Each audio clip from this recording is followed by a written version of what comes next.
Hi friends, welcome to KBC சமையல். இன்றைக்கி நம்ம ஒயிட் சுகர் யூஸ் பண்ணாமல் வெல்லம் வச்சு ரொம்ப ஹெல்த்தியாக ரொம்ப ஈஸியான ரவா லட்டு செய்ய போகிறோம். ரொம்ப டேஸ்ட்டாக இருக்கும், நல்லா சாஃப்ட்டாக ரொம்ப டேஸ்ட்டாக இருக்கும். வாங்க எப்படி செய்யுதுன்னு பார்த்துடலாம். வீடியோக்குள்ளே போகிறதுக்கு முன்னாடி நம்ம சேனலை ஃபஸ்ட் டைம் நீங்கள் பார்க்குறீங்கன்னா சப்ஸ்கிரைப் பண்ணிக்கோங்க. பக்கத்தில் இருக்கிற பெல் ஐக்கானை கிளிக் பண்ணி அதில் ஆல் ஆப்ஷனும் சேவ் பண்ணிச்சுக்கோங்க. அப்போ தான் நான் போடக்கூடிய ஒவ்வொரு வீடியோஸும் நோட்டிஃபிகேஷனாக வரும். சப்ஸ்கிரைப் பண்ண பார்க்குற புது வியூவர்ஸும் மறக்காமல் சப்ஸ்கிரைப் பண்ணி சப்போர்ட் பண்ணுங்கள். வாங்க வீடியோக்குள்ளே போகலாம். அடுப்பில் வந்து கடாய் வந்து வச்சுருக்கிறேன். இதில் 1 ஸ்பூன் அளவுக்கு நெய் வந்து சேர்த்துக்கலாம். இப்போ நெய் நல்லா மெல்ட் ஆகி வரட்டும். இப்போ நெய் நல்லா சூடாகிடுச்சு. கொஞ்சமாக முந்திரி பருப்பு சேர்த்துக்கலாம். கொஞ்சமாக கட் பண்ணி சேர்க்குற பாதாம் பருப்பு சேர்த்துக்கலாம். இப்போ ஸ்டவ் மீடியம் ஃப்ளேமில் வச்சு நல்லா வறுத்து விட்டுப்போம். நட்ஸ் வந்து நம்ம நிறைய சேர்க்கும் போது நல்லா க்ரன்ச்சியாக ரொம்ப டேஸ்ட்டாக இருக்கும். குழந்தைங்க விரும்பி சாப்பிடுவாங்க. உங்களுக்கு தேவை தகுந்த மாதிரி நட்ஸை வந்து அட்ஜஸ்ட் பண்ணிக்கோங்க. இந்த மாதிரி லைட்டாக வதக்கி விட்டதுக்கப்புறம் கொஞ்சமாக வந்து கிஸ்மிஸ் பழம் வந்து சேர்த்துக்கலாம். அதையும் சேர்த்து நல்லா வதக்கி விட்டுடுவோம். இந்த அளவுக்கு வறுத்து விட்டாச்சு. இதை வந்து எடுத்து வந்து வச்சிடலாம். இப்போ எல்லா நட்ஸையும் எடுத்து வந்து வச்சாச்சு. இது ஓரமாக இருக்கட்டும். கடாயில் இன்னும் 1 ஸ்பூன் நெய் வந்து சேர்த்துக்கலாம். இப்போ அதில் ஒரு 300 கிராம் அளவுக்கு ரவை வந்து சேர்த்துக்கலாம். நீங்கள் உங்கள் தேவைக்கு தகுந்த மாதிரி பார்த்து சேர்த்துக்கோங்க. ஸ்டவ் லோ டு மீடியம் ஃப்ளேமில் வச்சு நல்லா வறுத்து வந்து விட்டுப்போம். கலர் ரொம்ப மாறிடக்கூடாது. நல்லா வறுத்து நல்லா வாசம் வர அளவுக்கு வறுத்து விட்டுப்போம். ஹை ஃப்ளேமில் வைக்காதீங்க, சட்டுன்னு வந்து கரிஞ்சிரும். லோ டு மீடியம் ஃப்ளேம்லேயே வச்சு நல்லா மிதமாக வந்து வறுத்து வந்து விட்டுப்போம். இந்த ரவா லட்டுக்கு வந்து ரவை வறுக்கிறதுன்னு ரொம்ப முக்கியம். அப்படி வந்து கரெக்டான பக்குவத்தில் நல்லா வாசமாக ரொம்ப டேஸ்ட்டாக வந்து கிடைக்கும். ஒரு 5லேருந்து ஒரு 6 நிமிஷத்துக்கு மீடியம் ஃப்ளேம்லேயே வச்சு நல்லா ரவையை மெதுவாக வறுத்துக்கலாம். நம்ம இந்த மாதிரி நெய்யில் வந்து ரவை வறுக்கும் போது நல்லா வாசமாக டேஸ்ட் ரொம்ப சூப்பராக வந்துருக்கும். மீடியம் ஃப்ளேமில் வச்சு ரவையை வந்து ஒரு 7-8 நிமிஷத்துக்கு நல்லா வறுத்து வந்து விட்டாச்சு. இந்த அளவுக்கு நல்லா வறுத்து விட்டாச்சு. நல்லா வாசமாக நல்லா இந்த அளவுக்கு வந்துடுச்சு. இப்போ இது வந்து எடுத்து வந்து வச்சிடலாம். இப்போ ரவை எல்லாத்தையும் எடுத்தாச்சு. இது ஓரமாக வச்சுக்கலாம். இப்போ அதே கடாயில் இன்னும் ஒரு 2 ஸ்பூன் அளவுக்கு நெய் வந்து சேர்த்துப்போம். இப்போ இதில் 1 கப் அளவுக்கு துருண தேங்காய் வந்து சேர்த்துக்கலாம். இந்த ரவா லட்டுக்கு தேங்காய் நிறைய சேர்த்துக்கோங்க. டேஸ்ட் ரொம்ப சூப்பராக இருக்கும். இதையும் ஸ்டவ்வை லோ டு மீடியம் ஃப்ளேமில் வச்சு நல்லா வறுத்து வந்து விட்டுப்போம். நம்ம இந்த மாதிரி தேங்காய் நல்லா வறுத்து சேர்க்கும் போது சீக்கிரமாக வந்து கெட்டு போகாது. ஃப்ளேவர் நல்லா சூப்பராக இருக்கும். இப்போ தேங்காவே இந்த அளவுக்கு நல்லா வறுத்தாச்சு. கொஞ்சம் கூட இந்த ஈரப்பதம் எதுவுமே இல்லாமல் இந்த அளவுக்கு நல்லா வந்து வறுத்துக்கணும். இந்த அளவுக்கு வறுத்ததுக்கப்புறம் நம்ம முதல்ல வறுத்து வச்சுருக்கிற இந்த ரவையும் இது கூடவே வந்து சேர்த்துக்கலாம். இப்போ அதையும் சேர்த்து நல்லா வறுத்து வந்து விட்டுப்போம். இது கூடவே ஒரு 2 ஏலக்காய் ஃப்ரெஷ்ஷாக தட்டி வச்சுருக்கேன். இதை வந்து சேர்த்துப்போம். இதையும் சேர்த்து நல்லா வறுத்து விட்டுப்போம். இந்த அளவுக்கு நல்லா வறுத்து வந்து விட்டாச்சு. இப்போ இதை வந்து எடுத்து வேற ஒரு பாத்திரத்தில் வந்து வச்சிடலாம்.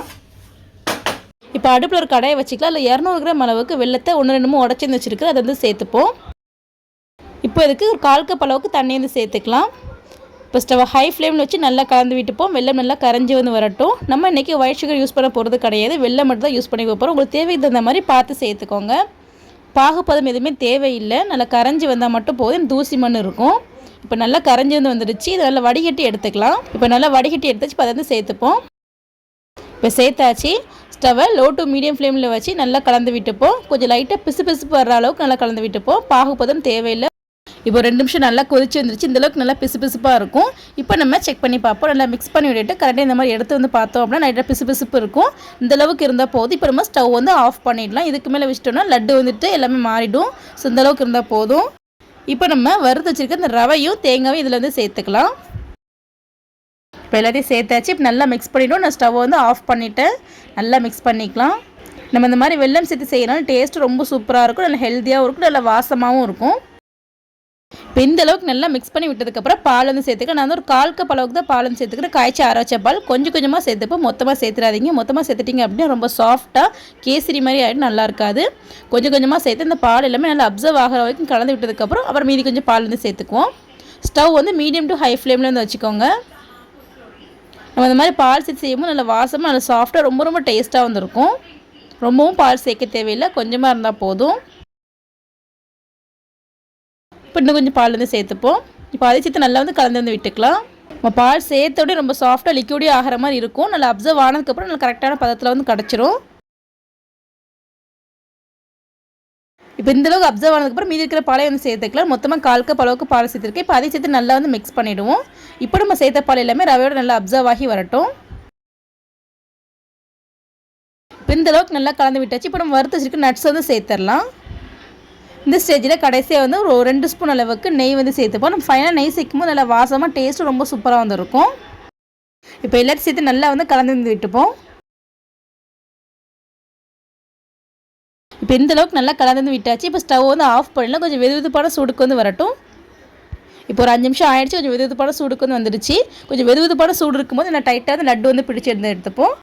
நல்லா டைட்டாக பிடிச்சிக்கோங்க. அப்போ தான் வந்து கரெக்டாக வந்து வரும். நீங்கள் ரொம்ப ஆறுனதுக்கப்புறம் பிடிச்சிங்கன்னா ஒழுங்காக வந்து வராது. கொஞ்சம் வெதுவெதுப்பான சூடு இருக்கும்போது நீங்கள் பிடிச்சிட்டிங்கன்னா கரெக்டாக வந்து வந்துடும். இந்த மாதிரி டைட்டாக வந்து பிடிச்சிக்கோங்க. பாருங்கள், இந்த மாதிரி பிடிச்சி வந்து எடுத்துகிட்டோம். இதே போல் எல்லாத்தையும் பிடிச்சி வந்து எடுத்துக்கலாம். இப்போ என்னோட ரவா லட்டு ரெடி ஆகிடுச்சு. ரொம்ப டேஸ்ட்டாக, ரொம்ப ஹெல்த்தியாக, ரொம்ப ஈஸியான ரெசிபி. கண்டிப்பாக நீங்கள் வீட்டில் ட்ரை பண்ணி பாருங்கள். நல்லா வாசமாக, ரொம்ப டேஸ்ட்டாக, நல்லா சாஃப்ட்டாக வந்துருக்கும். வீட்டில் இருக்கிற குழந்தைங்க பெரியவங்களுக்கு எல்லாரும் விரும்பி சாப்பிடுவாங்க. அவ்வளோ சூப்பராக வந்துருக்கும்.